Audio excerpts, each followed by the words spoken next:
we used to have text bliss, and I gave a certain text to do. And in 9 months, I put 96,000 people in Wow. a company. 96,000 people. Wow. And we did a test back in 2015. We had 300 people in a leadership in Rhode Island. So it was, I had half the room was on my team, and the other was another gentleman that had the other half of Rhode Island consultants. And we did a text blitz, and the object was 50. And they gave us like 45 minutes to do it. Okay. We had over 6,300 people texted in that time. The stats were over 125 enrollments came in the first 24 hours because of all the initial texts. We had a statistical graph and stuff. Yeah, but overall, it was like 300 to 400 people joined because the activity that people did during that time. Yeah, just that focused activity. And also, Vicky, I think it was Vicky that was speaking about chicken list. When you when you believe in your goals so much, it doesn't matter who you talk to first, because it's it's a matter of just talking to them, right? And that was when I made that critical move about 15 years ago. So I was in networking for 28 years. I instantly went right to the top 1%, because whenever I joined a business, I didn't wait to call those people. I just texted them the first day, right down the line. And so that's, and like John Cini, and I've had John Cini in my organizations before, I mean, multiple times, because I don't have a chicken list. And just like, and people like, oh, he's a doctor. Unfortunately, they put their pants on the same way we do. Okay. Yes, they did some work in the books, but also, who does he call when he needs to fix a roof? Right. So you think of it that way, and don't worry about your chicken list. But when you can set time and you have corresponding people that give you attention, and they're giving you encouragement to do that, sometimes great things happen. I've seen people that signed up one person, and that person became the #1 earner of a company, getting 10% of that thing. One person. So he was making over 10,000 a month because he got 10% of that person's check. So you never know. So again, Pam, thank you so much. It is critical that people can learn that. And if you guys, really put your heads together, my suggestion is to come out with a crazy little text, right? And then have a follow-up text. Like what I would do, and I'll just cut this short. I would say, hey, have you heard about the test that predicts your future health? No? Check this out. And I send them a video. And I literally have it on program. And I did this with John. He went to a Boy Scout thing a long time ago. And I said, I'm going to call 150 people the weekend while you're taking vacation. I'm going to pass you. He goes, yeah, okay. I had 29 personal signups by Monday morning. 29 personal signups by Monday morning by texting 150 people. And John Cini's on this call. He can attest to it. That's exactly what I did. So it is definitely an awesome thing you're doing, Pam. Keep up the good work, and I look forward to being on that call. Absolutely. Great ideas, Henry. And I have a different theory. I don't put people out to, like, for instance, if you have a child and they touch the stove, they're never touching the stove again, right? It's common sense. Same thing, a new recruit, you can't say, just go call 50, because they don't know what to say. And then what, they get a couple of no's. The old saying is, go get 100 no's, get closer to a yes. I think that's the most insane thing I've ever heard in my life. I only teach progression and positive thoughts. So when I do a text, guess who messages you back? People with interest. So you never get any negatives. So people that are going to say no, they're not going to text you back. So when they say, no, I haven't, I said, well, I have. I just found out. Check this out. And I send them a video, a 4-minute video, like on the test and the concept of balance, whatever you want to send them. Right. So Henry, Henry, may I ask a question? Sure. So do you say, hey, John, have you heard about the test that predicts the future of your health? And that's it. And don't send a video there and then? Do you wait for a response before you send a I video? wait for him to say no. And guess what? If they come in and say yes, I said, what's your score? And they go, oh, I don't have a score yet. Well, you have to get a score, right? So what do? You say, even if somebody is not interested, you turn them into customers. Mm. So again, prospecting is just like putting beans in a jar. Okay, you have to disassociate yourself with the negatives, or else it'll burn out anybody. And all networkers, big networkers with longevity, understand the same exact thing. You have to disassociate yourself with the results, but only with your actions, as Michael was saying. You have to figure out what your actions are. And if you're not making 10 calls a day or 10, and I have a crazy life right now. But sometimes I just text 20 people in a row. And what somebody was saying about they call back in 2 hours or something like that, they'll get to it. I do like Messenger on Facebook because I can tell you when they read it. I do like that concept first versus regular text message. I like Messenger best. Or even a Telegram, you can see it when they, or WhatsApp when they actually read your message, because you say, hey, I sent you a text, but you must have heard about that test then. No, what test? Oh, the test I took, I got 29-1. I couldn't believe that my health score was that bad. And I took this solution, and now I'm 3.8-1. What's that about? Check this out. I sent him a 4-minute video. You need to talk less and act more. Stop being a doctor. Be an inviter, a professional inviter.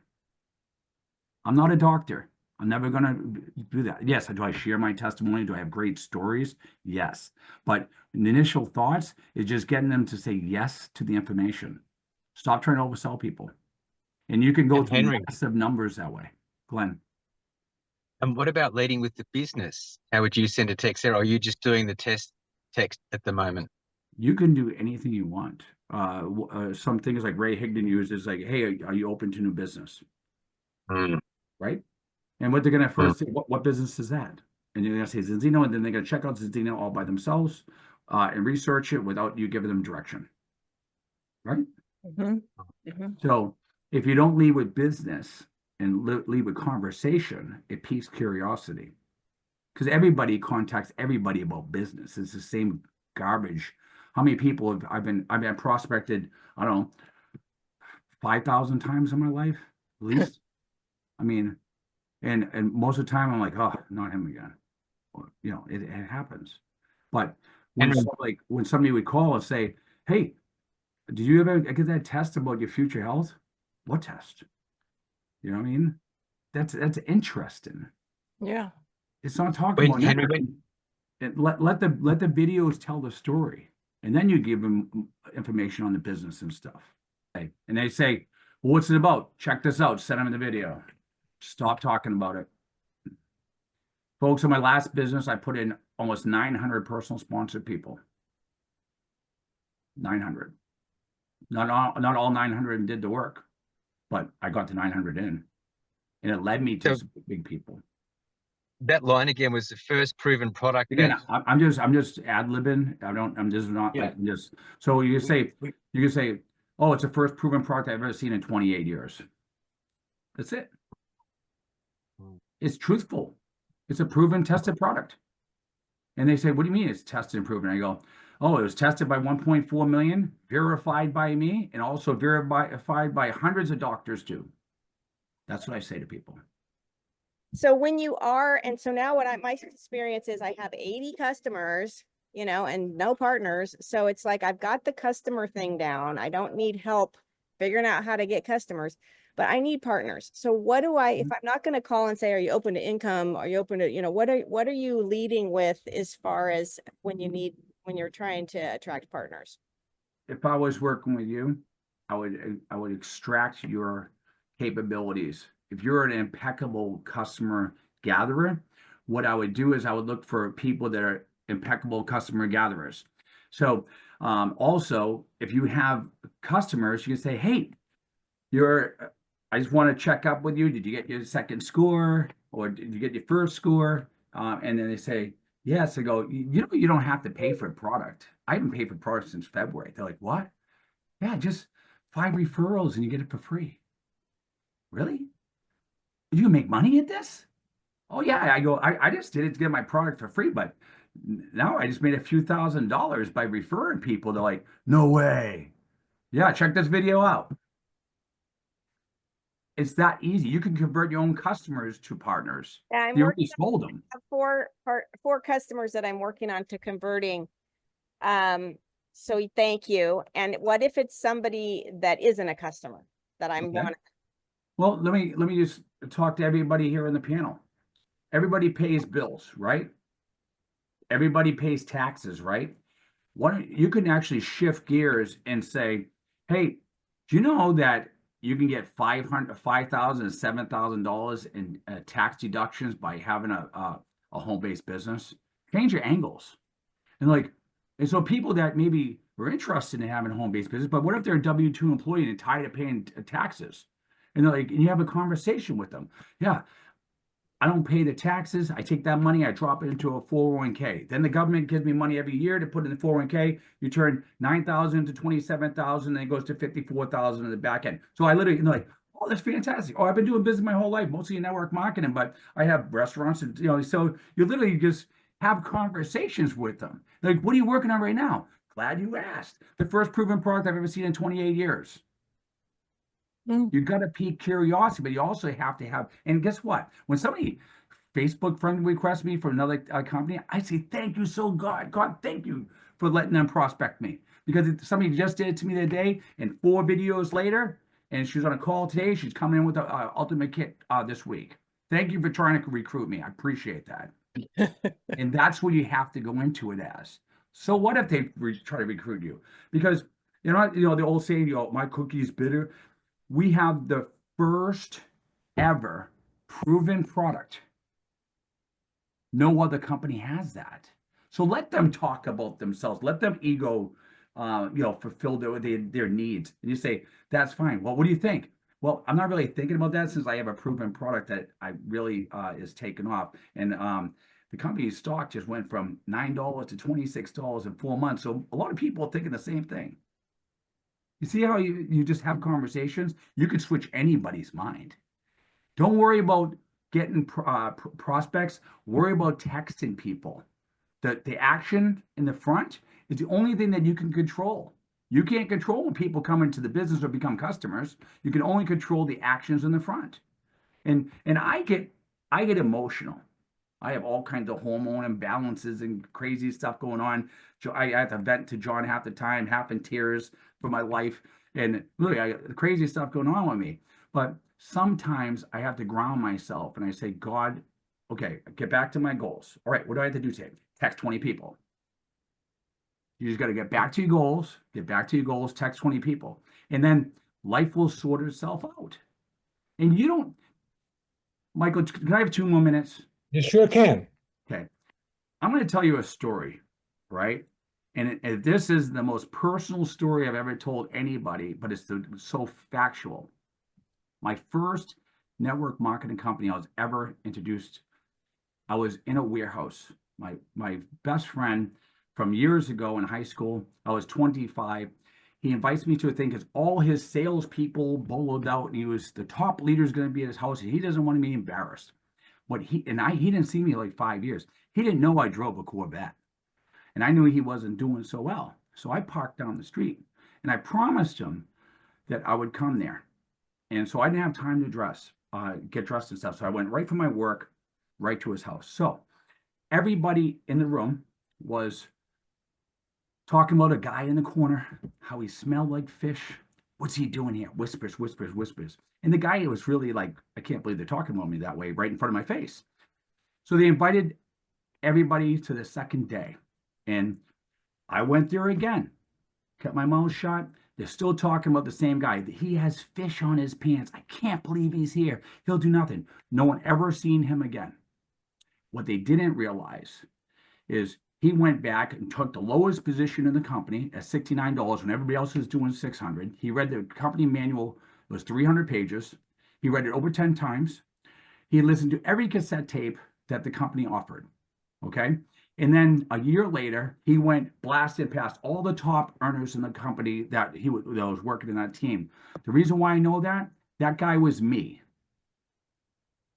I was the smelly guy in the corner, but they didn't realize that I promised my friend I didn't have time to change out of my seafood clothes. I was a general manager at a warehouse at 25 years of age. But also, they didn't know the heart and desire that I had in my heart. I was working in a freezer, minus 75 below zero.